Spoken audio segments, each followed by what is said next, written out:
Bonsoir à tous, ou bonjour pour ceux qui regardent dans le jour. Voilà, je fais cette vidéo inspirée comme ça sur un coup de tête, sur un coup d'esprit. J'aimerais juste te dire à toi qui écoutes que ta nature, la normalité de l'être humain, c'est d'être à l'image de Dieu. Nous ne sommes pas censés nous plaindre, rejeter constamment la faute sur l'autre et même se poser la question à qui la faute, ou est-ce que c'est bien, est-ce que c'est mal. Ces choses-là, celui qui s'appelle la vie, Christ qui habite en nous, il ne les connaît pas. Parce que c'est la première erreur qui a séparé l'homme de Dieu, ne l'oublions pas. Ève a mangé le fruit de l'arbre de la connaissance du bien et du mal. Moi, il y a même pas un an de ça, j'avais même pas compris en fait ce que c'était l'arbre de la connaissance du bien et du mal. Parce que parce qu'en fait, souvent en fait, on cherche des messages cachés, mystiques, bizarroïdes, des trucs secrets dans la Bible en fait, alors que bon, le seul mystère caché, je le répète, hein, c'est Christ, hein, et il a été révélé à nous. Donc, si tu es en Christ, Christ a été révélé, donc c'est le seul mystère caché de tout temps, hein, révélé aujourd'hui à ses saints.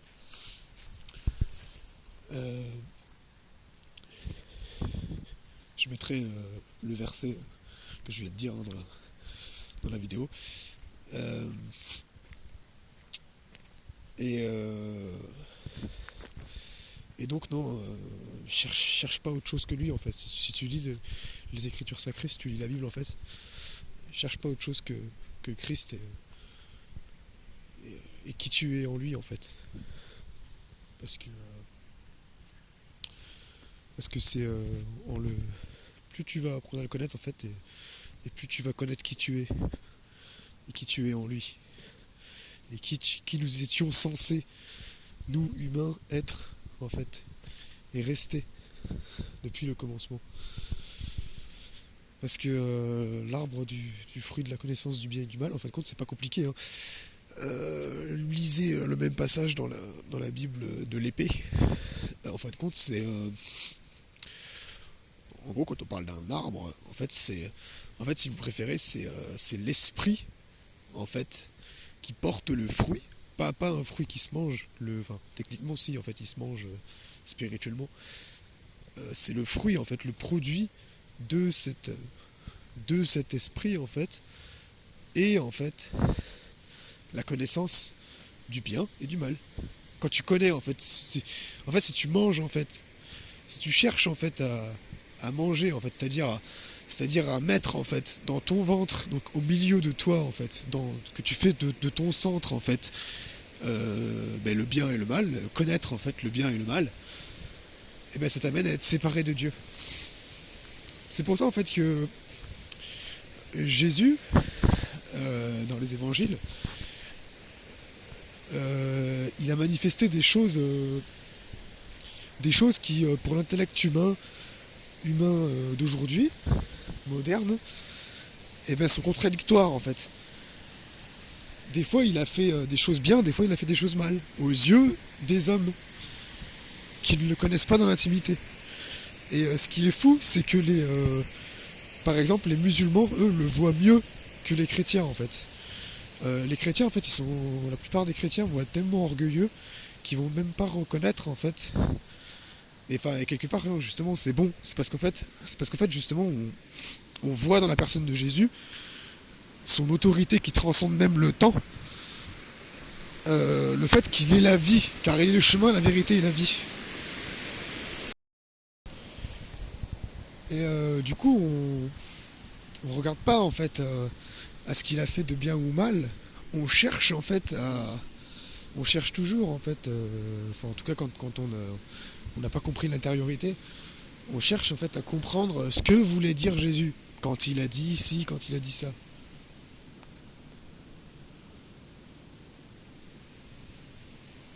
Et mais on regarde pas en fait que ce qu'il a fait en fait aux yeux des hommes. Il y a des choses qu'il a fait, c'est mal, comme euh, par exemple quand il a maudit le figuier, il y a un double enseignement déjà là-dedans. Bah, c'est que il est amour et pourtant il a maudit le figuier. Le figuier a desséché le lendemain. Hein, ses disciples l'ont bien vu. Mais par contre, il y a un deuxième enseignement aussi là-dedans. C'est par rapport à la persévérance. Parce que moi, j'en ai déjà parlé dans une autre vidéo, mais il y en a beaucoup qui croient pas en fait.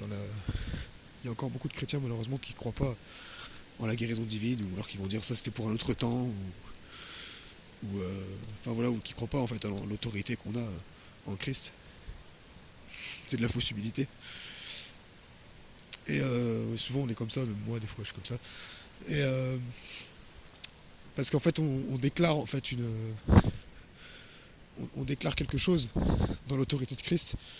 Et parfois on doute, on proclame une parole et puis on doute même de cette parole à la seconde qui suit, alors que si tu restes en fait persévérant dans cette parole, justement tu restes en fait dans la conscience de Christ après avoir dit cette parole, bah tu la verras s'accomplir. Et là quand il a maudit le figuier, il a pas desséché de suite en fait. Il est mort le lendemain quoi. Et même ses disciples en fait, ça se trouve ils ont pu se dire, il y en a qui ont pu avoir la pensée, ouais bah, il est fou ce Jésus là, il a maudit le figuier. Ouais, il s'est rien passé. Ouais, mais en attendant le lendemain, c'est là qu'ils ont constaté le lendemain, le figuier que tu as maudit, il est mort quoi. Mais ils ont pas dit c'est mal par contre. Ils avaient déjà, voilà, ils avaient déjà cette conscience en fait, parce qu'ils savaient qu'ils avaient en face d'eux.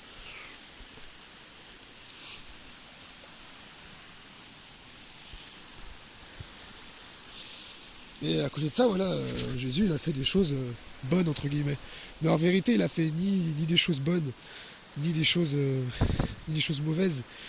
Comme il le dit en fait, je fais en fait ce que je vois en fait mon père en fait faire. Tu vois, il reproduit en fait ce que il écoute en fait.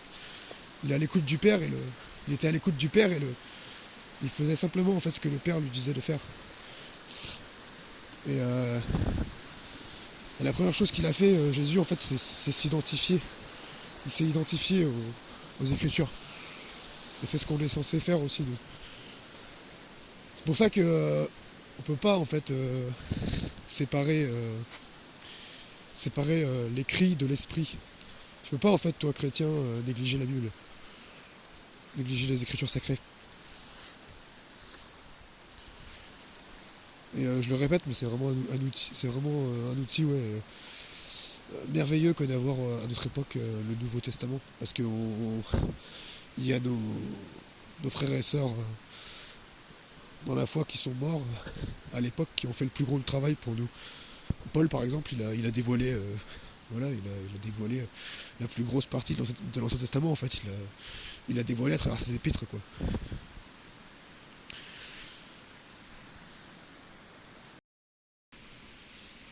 Et ouais, voilà, autre chose, c'est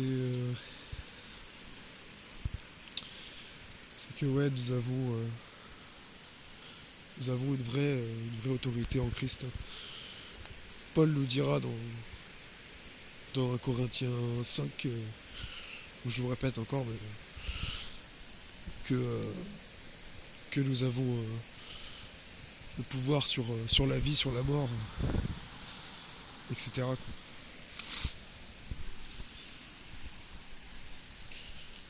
En fait, toi qui es en Christ, en fait, t'as pas d'excuse, en fait. Si, vous savez, je reviens sur la situation actuelle, sur le confinement, tout ça, mais en fait, c'est notre responsabilité à nous, chrétiens. On n'a pas d'excuse, en fait. beaucoup rejettent en fait la faute sur un virus, sur un soi-disant complot, et moi je pourrais être le premier, hein, parce que moi je suis un grand complotiste à la base. Hein. Je parle du vrai terme de complotiste, hein, pas le terme détourné de complotisme. Non, non, les complots existent, hein, ils ont toujours existé les complots. Et un complotiste justement c'est juste quelqu'un en fait qui, qui découvre en fait les complots.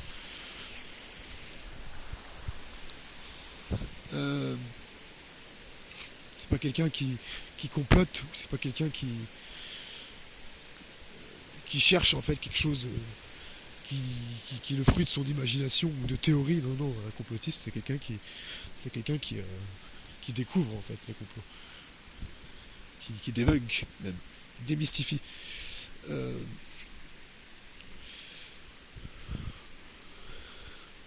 pour moi, un des plus grands complotistes qui pour moi, le gars, je lui parle de temps en temps et je lui ai déjà parlé en live. C'est sa chaîne, c'est Ewan Enki. Je dirais pas son nom. Je connais son nom, je dirais pas. Voilà, bon, bref, c'est un Canadien. Voilà, allez voir sa chaîne, vous allez voir. Voilà, et quand il parle, le gars, si vous lui parlez, vous entendez vraiment. Si vous êtes centré sur Christ, ben, vous entendez Christ parler en fait. Alors c'est sûr, voilà, il y a pas la puissance manifestée derrière. Enfin, quoi, je sais pas, je connais pas son cœur, je connais pas sa vie, mais en revanche, il y a quand même, l'amour qui est là et surtout il y a quand même derrière, il y a quand même une grande connaissance de la vie en fait, et de la vie intérieure. Et surtout au niveau de la vraie science, c'est vraiment un puits en fait de, de vérité scientifique vérifiable, surtout vérifiable, parce que la véritable science elle est toujours vérifiable et quantifiable. Tout ce qui est théorie, tout ce qui est observation virtuelle, c'est pas de la science. C'est pour ça que tout ce qui est en rapport avec soi-disant espace, tout ça, gravité, tout ça, machin truc, tous ces trucs-là qui sont pas observables en fait à l'œil nu et au toucher, c'est pas de la science. La véritable science, elle est quantifiable, c'est tout. C'est pour ça que la physique quantique détruit complètement la physique théorique et la physique, tout ce qui est l'astrologie, tout ça, l'astronomie. Tout ce qui est lié à l'espace, tout ça, c'est détruit par la physique quantique en fait. Bref, revenons à la parole. Non, voilà, surtout ce que je voulais mettre en lumière ce soir, c'est vraiment le fait que on n'a pas d'excuse en fait. On a vraiment une autorité en Christ. Si vous vous rendez compte, mais on a tout pleinement en Christ. Vous voyez, c'est écrit en fait, Colossiens 2,10, nous avons tout pleinement en lui qui est la tête, et la tête de l'Église.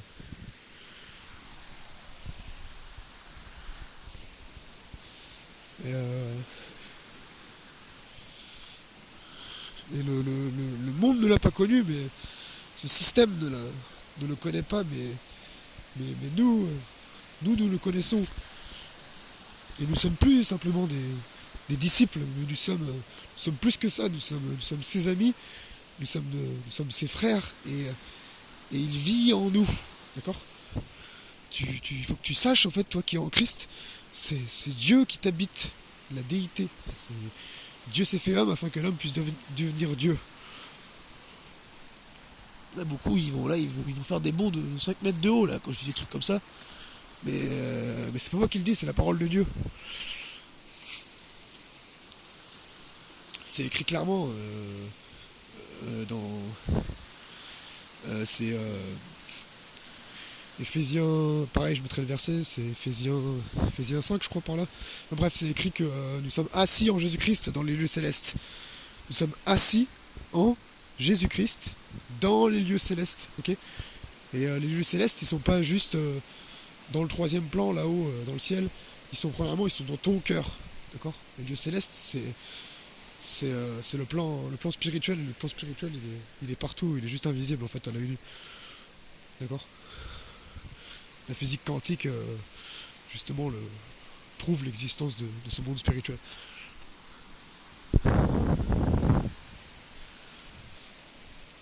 Et,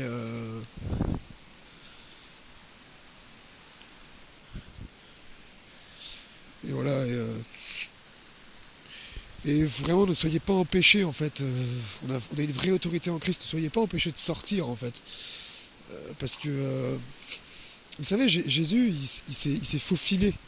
Il s'est faufilé, en fait. Euh, dans les évangiles, souvent, c'est écrit rapidement, mais c'est souvent faufilé, en fait, entre les mains, en fait, de ceux qui voulaient le saisir, etc. Voilà, il y a vraiment des grâces, en fait. Mais premièrement, bien sûr, c'est dans l'humilité. Attention, on n'est pas des super warriors, tout ça, je dis pas ça. On reste humain. En revanche,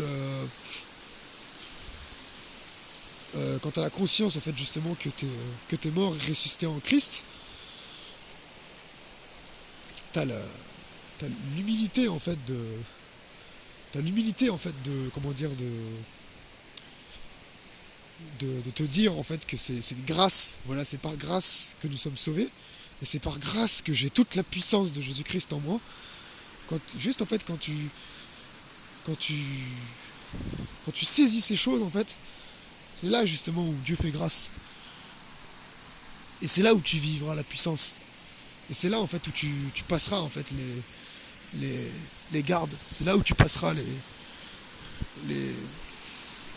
comment dire, ouais, les patrouilles de police, etc.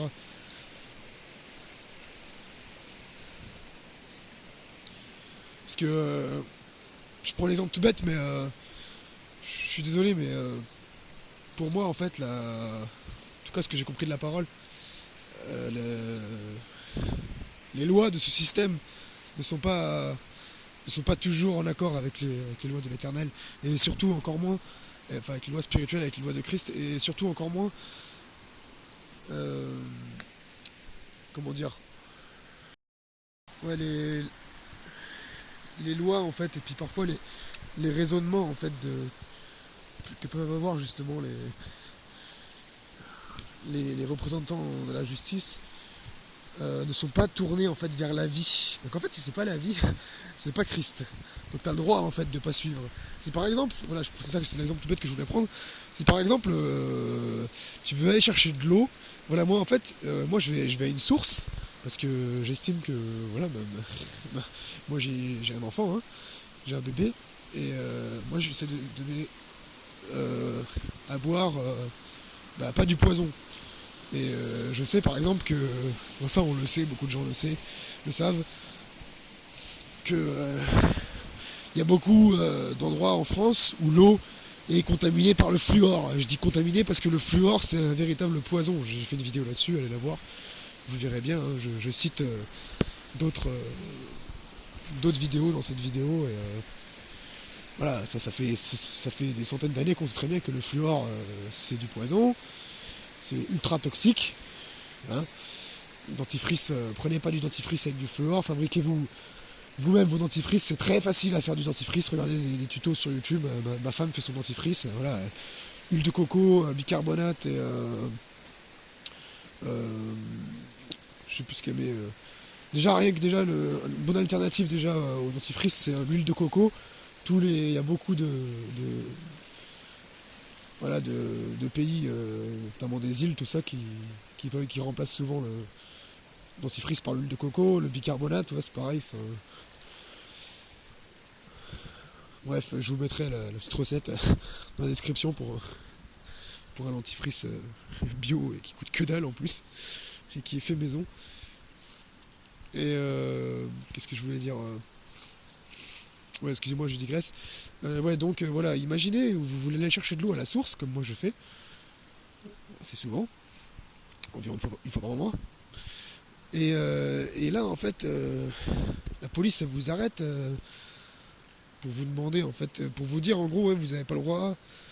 Vous n'avez pas le droit de sortir, d'aller si loin. Si, admettons, la source, elle est à plus de 3 km, elle est un peu trop loin de chez vous. Et voilà, par exemple, c'est compliqué, quoi. Vous avez peut-être pas de véhicule, vous avez qu'un vélo, vous avez que les transports en commun, mais vous voulez de l'autre source, c'est dans vos droits, en fait. Donc, si, en fait, la personne, la police en fait, ou la gendarmerie vous dit,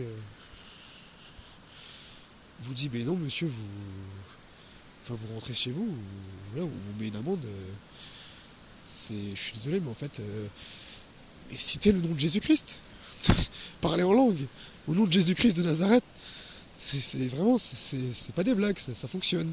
Mais bénissez la personne premièrement par contre. Je sais pas, moi, ce serait moi, je bénirais la personne en fait. Et mais je leur demanderais déjà, mais en fait, je leur dirais, je leur expliquerais déjà le truc du fluor là, peut-être. Et premièrement, je les bénirais. Je proclamerais une bonne parole. Et, surtout, vous pouvez prier en langue dans votre tête. Vous pouvez proclamer. Et vous pouvez simplement dire, au nom de Jésus-Christ, moi j'en ai besoin pour ma famille. Voilà, c'est tout. Et vous allez voir l'autorité en fait agir derrière. Et après, si la personne elle insiste, il n'y a pas de souci, ok. Mais cherchez à passer. Hein. Enfin, je sais pas comment dire, voilà, j'ai pas de situation en tête, mais premièrement, c'est bénir. Ce qui marche tout le temps, c'est l'amour. Vous bénissez la personne, vous dites une parole qui porte la vie et qui porte l'amour. Et après, l'autorité. C'est citer le nom de Jésus-Christ. Très important. Vous voyez, j'ai la grâce ici d'avoir des voisins qui en ont un peu rien à faire de tout ça. Et ils nous partagent leur terrain, j'ai déjà dit dans l'autre vidéo. Et enfin, tous les jours, moi je suis dehors. Déjà, je promène mon chien 3 fois par jour. Aujourd'hui, je suis allé de l'autre côté en fait de la rivière qui est à côté de chez moi. Et j'ai promené mon chien, j'ai fait un bout de rando. Alors que les randos ici, c'est soi-disant interdit, quoi, selon le système. Ok, c'est interdit, mais maintenant, si ce n'est pas le fruit d'une... Si ce n'est pas le... C'est écrit en fait, si ce n'est pas le fruit d'une conviction, c'est péché. Maintenant, dans mon cœur, moi j'ai la conviction que c'est pas péché. Donc je sais que je pêche pas en fait. Je rate pas la cible. Parce que en plus de ça, j'ai été chercher de l'eau de source et j'en ai profité pour promener mon chien. Et j'en ai même profité pour parler à un gars pour lui demander une petite info. Donc non, de toute façon ça va dans le sens de la vie. Moi j'ai besoin de sortir tous les jours, ça fait du bien au corps en fait de prendre de capter les rayons du soleil, c'est très important de prendre un petit coup de froid. Là je prends un petit coup de froid, ça fait du bien d'alterner très froid, très chaud. Ça, il y en a, ils vont faire des bons, il y en a, ils vont dire ouais non, faut pas faire ça, surtout pas. Ça peut faire tu peux attraper la crève. Non, ça c'est des mensonges. Ça, si tu attrapes la crève, c'est parce que derrière t'as consommé, excuse-moi du terme, mais bon, t'as consommé de la merde. Et à la fois nourriture matérielle, psychique et spirituelle. Non, si tu prends pas des temps où tu te poses dans la parole la journée, où tu médites intérieurement sur qui tu es, et si tu manges pas une nourriture au maximum vivante et bourrée de vitamines, bah non, tu vas forcément tu vas jouer sur ton système adaptatif et forcément si tu sors quand il fait froid, forcément bien sûr que ton corps il va être choqué. Et c'est ce choc là qui est bon. Petit à petit en fait tu t'adaptes, petit à petit tu t'enlèves une couche. Moi ça fait 2-3 hivers que je passe où je les passe en Bermuda. Et 3 hivers d'affilée. Je m'étais lancé le défi en 2017, donc 2018 je sais plus. Enfin, bon, moi j'aime pas les pantalons déjà de base. Bref, c'est juste pour vous dire en fait que le corps humain à la base il est hyper résistant, quoi. Voilà, je connais des gens, ils ont fait des expériences de chambres froides là, des trucs où la température est abaissée à moins 80, moins 100 degrés par là, et voilà, ils sont toujours vivants. Non, on nous a trop bridé en fait. Vous savez, ces esprits qu'il y a derrière là, ce confinement, tout ça, c'est juste en fait pour élever la crainte. Parce que la pire des choses dans ce monde terrestre, enfin dans ce système, pardon, quand je parle du monde, je parle du système qui gouverne qui gouverne ces cultures en fait, enfin, ce système surtout occidental, euh, c'est la crainte, c'est la peur. Je parle pas de la crainte de l'éternel, là, parce que la crainte de l'éternel est apparentée au respect. Là, je parle de quand comme il est écrit, l'amour parfait bannit la crainte. Si l'amour parfait bannit la crainte et que l'amour parfait nous habite, bah la peur, on ne la connaît même pas en fait. Et si tu te trouves en face d'un ours, t'es pas censé avoir peur. Et donc si tu te trouves en face d'un virus, c'est pareil en fait, t'es pas censé avoir peur. Maintenant, comme dirait l'autre, mon peuple périt car il lui manque la connaissance. Voilà, la connaissance, c'est Christ, c'est une personne. Donc voilà, cherche, comme toujours, cherche qui tu es en lui.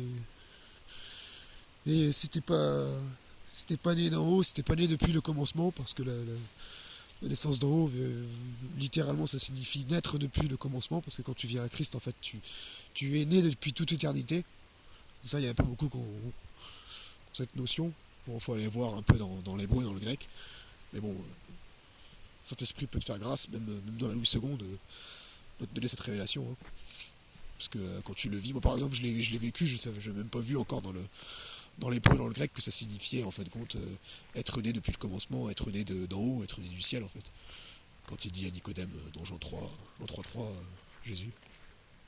Donc littéralement en araméen, c'est écrit si tu ne nais pas depuis le commencement en fait. Parce que voilà, à l'origine, Adam et Ève étaient parfaits, bon, je l'ai déjà parlé. Ouais, aujourd'hui on a reçu la grâce du second homme. Hein. Le second homme, Christ, par sa mort, il a enseveli toutes ces choses qui nous avaient en fait séparés de Dieu. Aujourd'hui, grâce à lui, quand on le reconnaît en tant qu'autorité dans son cœur, ces trucs-là se dégagent, c'est tout. Il n'y a plus de crainte. Ouais. Donc que ce soit la joie et la paix qui règnent dans nos cœurs. Amen. Le souffle de la respiration qui nous habite conduise nos cœurs vers l'amour qui sommeille en nous.